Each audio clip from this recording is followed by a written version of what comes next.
आराध्या कलश के माध्यम से कुसुमलता तरफ से किछु प्रस्तुत अछि। की कहब, ई साल तऽ केना लोकके बीतलै आ केना ई 2 दिन बीततै सेहो तऽ लोकके बुझऽमे नहि अबै छै। कोन कोन नया बीमारी सब अबैए।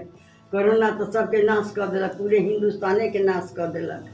तऽ की कहब, तऽ आब तऽ ई साल तऽ जाइए रहल अछि, नवका साल अबैए तऽ हम तऽ अपन कर्तव्य करब, धियापुताके कहबै। पूरे हिन्दुस्तानेके हम बधाई दऽ रहल छी पुरान सालके विदाइमे आ नवका सालके आबाइमे। दुनू दिशासँ सबके बहुत बहुत शुभकामना अछि, बहुत बहुत बधाई दै छी।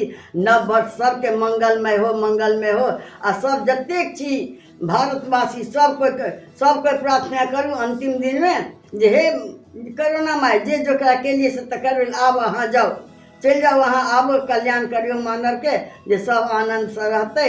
आ हम तऽ इएह कहै लए छी जे ई पुरना सालके विदाइमे आ नवका सालके आबाइमे सब बाल बच्चा पूरे हिंदुस्तान सब आनंद आनंद रहे। नव वर्ष मंगल मंगलमय हो। हम अपन कर्तव्य करै छी, सबके आशीर्वाद दै छी। सब कोइ सालो साल मुस्कुराइत रही, दनदनाइत रही, खिलखिलाइत रही। सबके आशीर्वाद रहे, शुभकामना रहे। मंगल मंगल, आनंद आनंद आनंद। नव वर्ष मंगलमय हो, मंगलमय हो। सब आनंद में परमानंद हो। परमानंद परमानंद परमानंद। इएह कुसुमलताके आशीर्वाद अछि, बहुत बहुत बधाई अछि। सएह कहै छी। आब आगू भगवानक इच्छा छनि।